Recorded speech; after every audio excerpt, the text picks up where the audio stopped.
So welcome to Module 5, Lecture probably 3 of arrays. And in this lecture, we're going to go into a bit of a deep conversation about multidimensional arrays. So let's get started. So what is a multidimensional array? Well, if you haven't watched my last lecture, you might need to go back and watch the lecture on single dimensional arrays.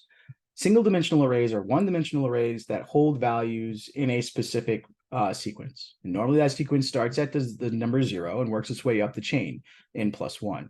Now, what's interesting about this sequence is that arrays have specific properties that need to be adhered to. One thing is once you set the length of the array or how big it's supposed to be, that's an immutable property, and the array cannot be modified when the length needs to be changed.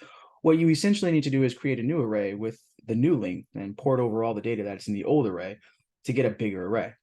It sounds like a bit of a pain in the butt, but there's a reason for this. Either way, please understand that arrays in and of themselves kind of cheat the random access memory system, and they allow us to save memory in sequential order based on a randomly selected storage location.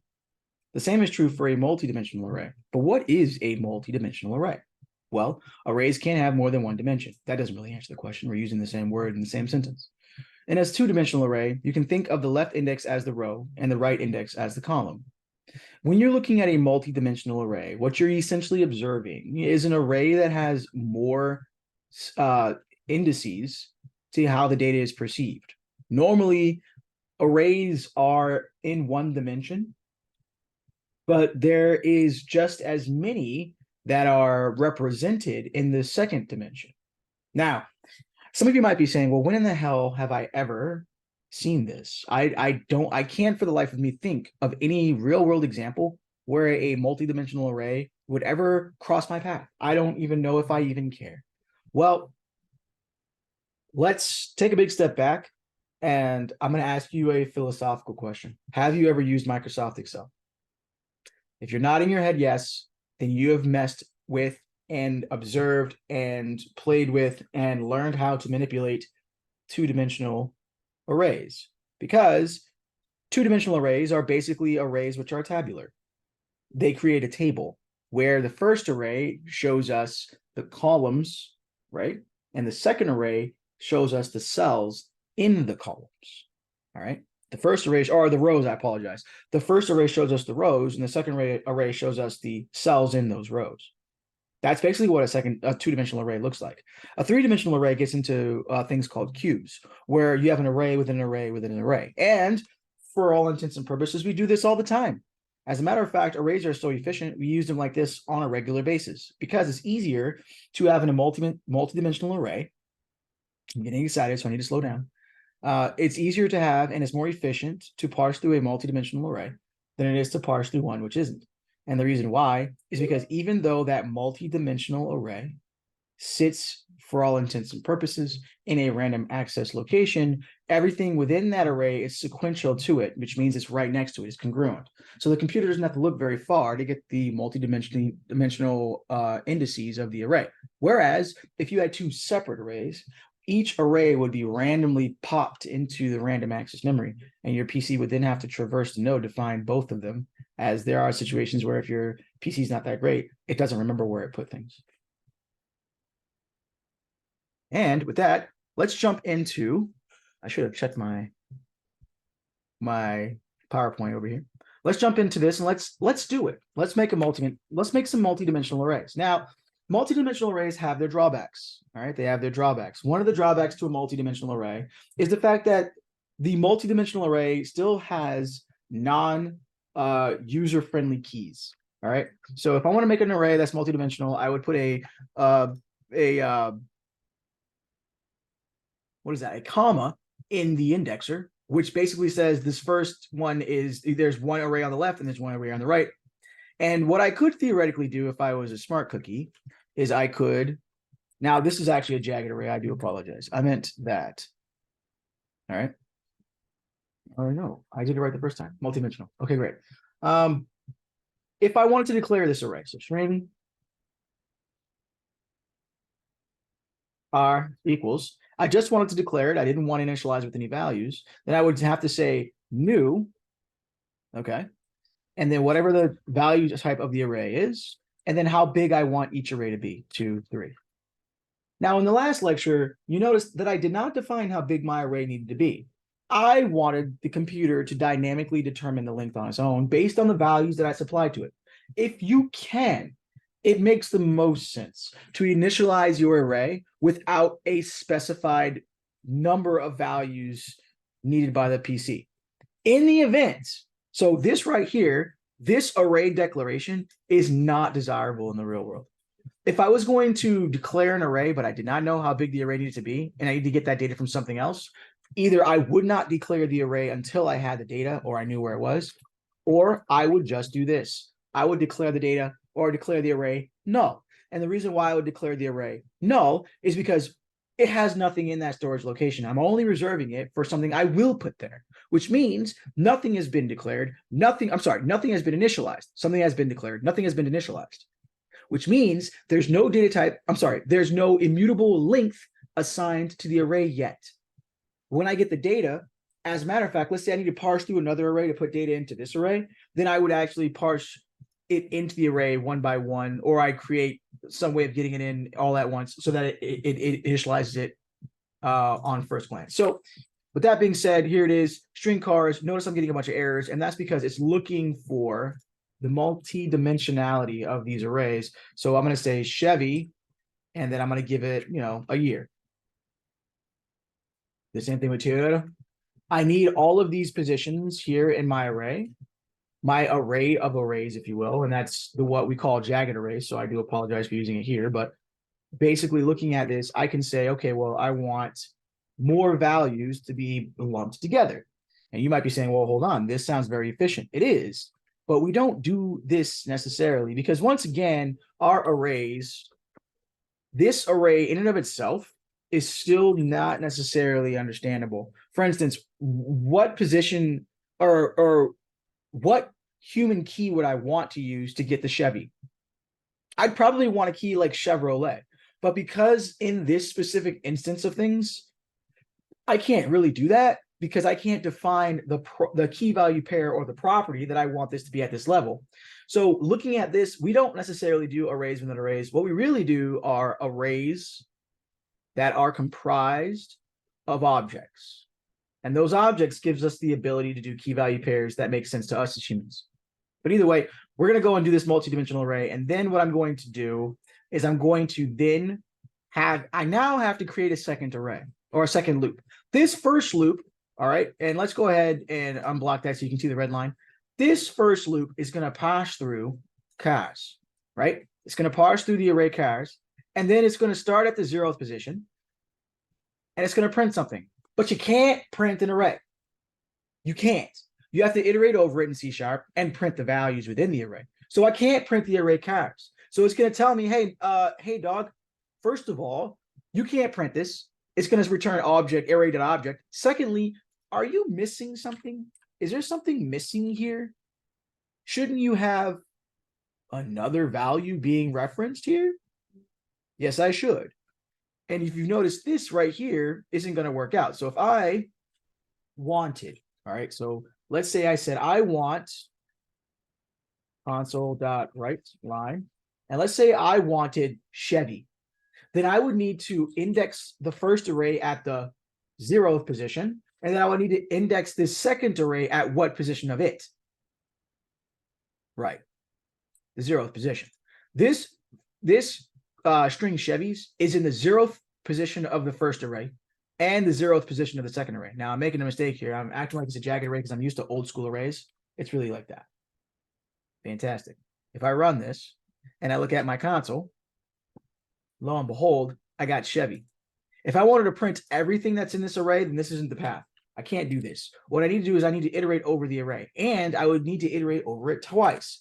This first iteration iterates over the first array, which is our rows.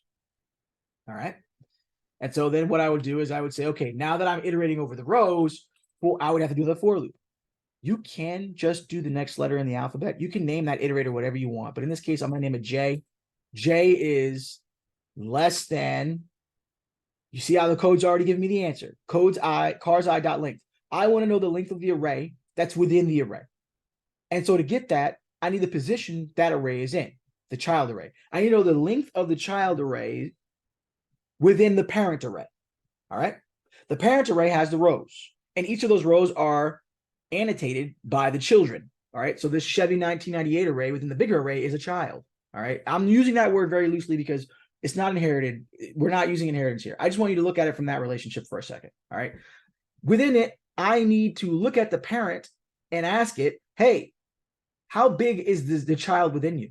Because this child has no real key. Remember I told you there's no real key to this, so it makes it hard to actually get real information out. I have to go a roundabout way to do it. So in the roundabout way, I have to ask the parent, how big is the child within you? So as long as the parent can tell me how big the child is or how long the child is, I want to know that so that I get the right value. Now, what's interesting about this is I don't think I'm going to be able to do this because it's a multi-dimensional array, which means I always have to pass it a value, which kind of sucks. And in this case, I wouldn't even do this. I've actually never really cared for that way of doing things. I actually like this better because now I don't need this comma, and I can look at the larger array when I want, and I can look at the smaller array when I want. This is called a jagged array. All right. A jagged array is basically the old school way of doing arrays, and that's what I'm used to. But when you have jagged arrays, this also is not a you're not allowed to do this. So how do I get through this problem? It expects two values, but I don't want to hand it two values. I wanted to look at the length of the array within it. 1 parsec.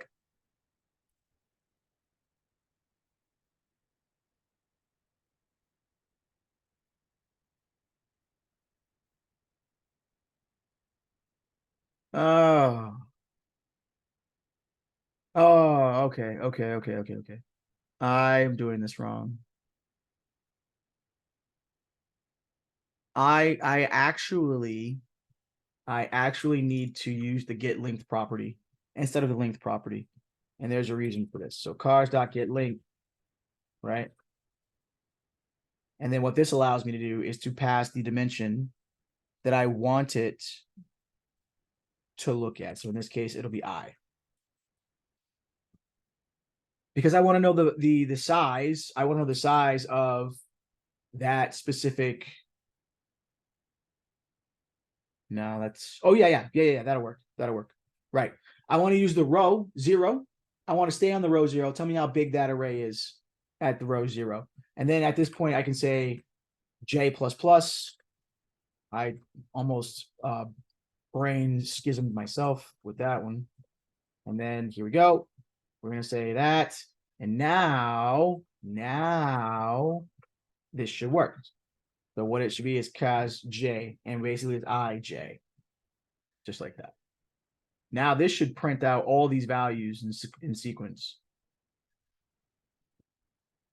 All right, so it got to 1998, and then it was indexed out of array position. And I think that's because, what is I? 0. J is 2. What is cos that get length? Get length is 2. Interesting. I thought this was going to return to me the length of. I could have derived that. I'm wondering what this is doing because I don't know if this is correct. I don't think this is doing the right thing. Getting a total count.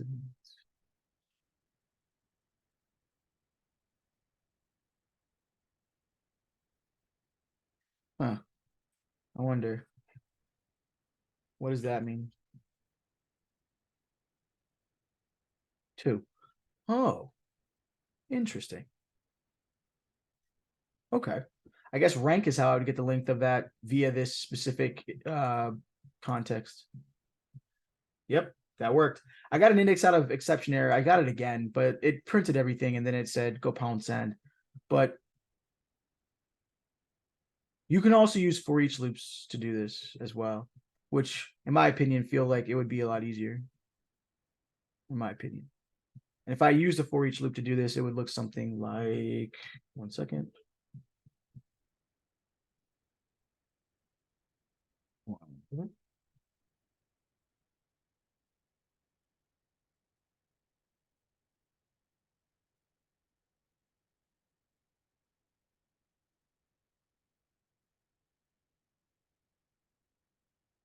So if I wanted to use for each loops instead of for loops, which actually in this case sounds like a better idea for a multiplicity of reasons, I would say for car in cars, for each, this is not Java, for each car in cars, for each, oh, it's debugging. Stop that. If you change code while you're debugging, you can really piss off the debugger. And then var props in cars or prop in cars, prop, and then I can say prop. Now, what did I just do here? So I'm iterating through the cars variable or the cars string. I'm string array. And I'm saying, give me all the cars that exist in the car string array. And then when I get the car, what I want to do is I want you to dump me car. I want you to dump me a value. Now, in this case, it's not going to be a var car. What it's going to be is string that.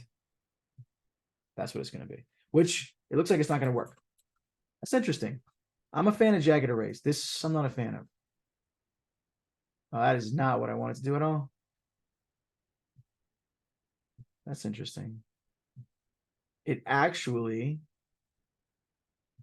oh, that's wild. All right, cool. So I'm gonna debug this real quick before I show. So I can show you what happened. So gotta hit the debug button, buddy. All right, cool. So we're in the for each loop, and we basically said we want to look at cars, and cars has a bunch of multi-dimensionality to it. If you look at this, so in this case, we said, give me a car, bam. So we just got Chevy. Now I didn't know it was going to do this. I thought it was going to iterate over each position in the array and ignore what's inside the arrays, but it looks like multidimensional arrays work in a different way. You can see here that it put the string car in there, which is, or it put the string Chevy, which is that. And if I did this again, it will put 1998 right after it. Right? Oops, it didn't stop. Why didn't it stop? Do it again. So here it is, car. The prop is the name C because the C is an array. So basically what this is doing is parsing through the array or the string that's in the string, which is an array. So I don't want that. It looks like I wouldn't have to do that at all with multidimensional array, which is quite nice. I can use one for each loop and it would still print everything the way it's supposed to. Like that. Interesting. I guess I was trying to teach you guys jagged arrays. But either way, this was a fun thought experiment. And I want to let you guys know, if you haven't liked or subscribed, please do so now. It really helps the channel. Otherwise, good luck. Have fun. Ciao.